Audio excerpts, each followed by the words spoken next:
Ça, c'est aussi quelque chose qu'on peut relever, c'est le fait qu'on essaye de trouver d'autres rapports au public. C'est intéressant cette auto-analyse du travail de la compagnie MAPS. C'est tout à fait ça, c'est vrai. De ne pas s'arrêter juste au quatrième mur, c'est quand même une des recherches. Comment est-ce qu'on entre dans un spectacle et comment est-ce qu'on peut faire lien.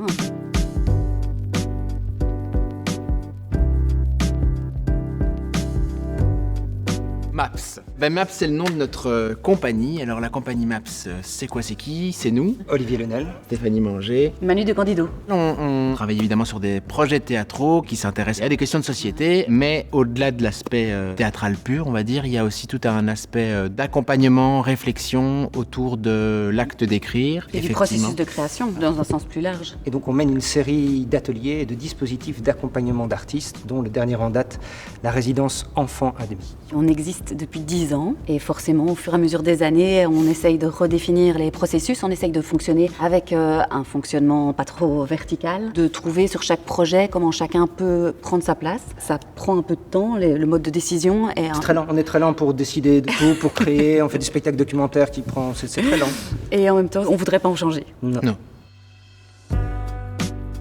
C'est une image de... Pourquoi Jessica a-t-elle quitté Brandon? Une question cruciale, fondamentale, qui occupe la compagnie MAPS depuis 2018. La réponse, c'est pas tout à fait résolu, donc on continue à y travailler sérieusement avec Pierre Solo sur scène. Et c'est un point commun avec d'autres créations récentes. On glisse vraiment d'un rapport direct avec le public et de quelque chose qui est assez drôlatique, assez spontané, vers une autre forme théâtrale qui a une autre ambition, et on glisse vers aussi le drame, la tragédie et des questions de société qui nous intéressent. Ça, c'est aussi quelque chose qu'on peut relever, c'est le fait qu'on essaye de trouver d'autres rapports au public. C'est intéressant cette auto-analyse du travail de la compagnie MAPS.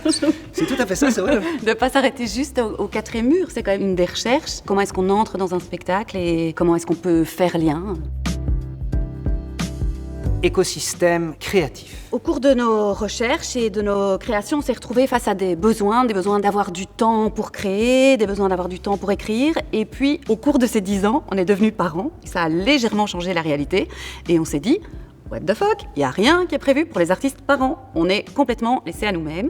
Et donc on a mis en place une série d'initiatives dans lesquelles on trouvait nous-mêmes des réponses, mais aussi on ouvrait ces dispositifs et ces propositions à d'autres artistes. Donc on a appelé l'ensemble de ces initiatives l'écosystème créatif. Ouais, j'ai un gâteau d'anniversaire à la crème. Oui, on a 10 ans. Alors le 8 avril, d'abord vous venez voir la ronde flamboyante. 19h. À 19h. Avec sur scène Nadège Ouedraogo, Hakim Lukman, Benoît Van der Slaar. Et une formidable équipe derrière la scène aussi. Et puis alors après, on enchaîne sur un apéro. On a cherché un nom chouette pour un verre de l'amitié, mais en gros, venez boire des coups avec nous. Après ça, il y a un DJ et on fait la fête. Label Impact. Le label Impact, qu'est-ce que c'est? C'est la COCOF qui a fait ça. Anciennement, ça s'appelait le label d'utilité publique. Et donc le label Impact récompense un projet qu'on considère d'utilité publique, c'est-à-dire un peu comme l'enseignement ou les soins. On dit, ce spectacle est bon pour le collectif, pour le bien commun. C'est important que les gens le voient, particulièrement les ados. Et puis il y a tout un volet de médiation, donc des actions d'intervention en milieu scolaire, de bord plateau, d'échanges, de discussions. Et pourquoi Jessica a-t-elle quitté Brandon? Durant 3 ans, a profité de ce label Impact. Et au Théâtre des Martyrs, c'est aussi l'occasion de partager ce spectacle et les questions qu'il porte aussi. Donc sur la société numérique, sur le développement de l'armement militaire, sur les médias, à travers le geste artistique et les échanges citoyens qui vont avec. Société.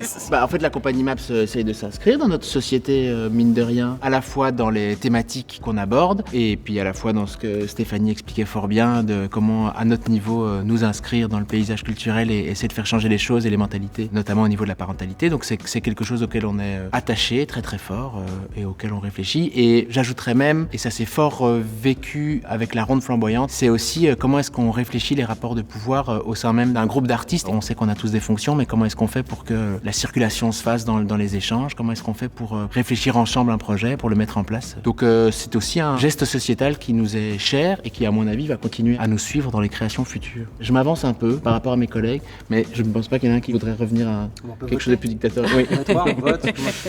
Moi, je préfère qu'on travaille par consensus, personnellement. Mais... On préfère la sociocratie. Ah là là, c'est bon. On essaie. Et après Et après, la suite. Bah oui, Et après Qu'est-ce qui vient après? Il y a une tournée qui continue. Pourquoi Jessica a-t-elle quitté Brandon continue en tournée. Et puis il y a de nouvelles créations qui sont en préparation. Il y en a 3, même on est 3, il y en a 3. La prochaine qui est déjà datée, c'est début 2024, Fils de bâtard au Théâtre de Poche. Un projet que je porte depuis des années. Je suis heureux qu'il arrive enfin sur scène. Et puis Olivier travaille à... un projet secret qui est en gestation et qui, vu qu'on prend du temps pour tout, arrivera quand il arrivera. Oui, il dit que c'est secret, mais en fait c'est parce qu'il sait pas encore trop... Et moi, je suis en écriture sur un projet qui s'appelle Being Serena et qui interroge les rapports théâtre-sport. Et ce sera évidemment traversé de quelques questions féministes. Et donc, c'est autour de la figure de Serena Williams. Et après d'autres Et résidents. après, rendez-vous pour nos 20 ans pour faire la fête, évidemment.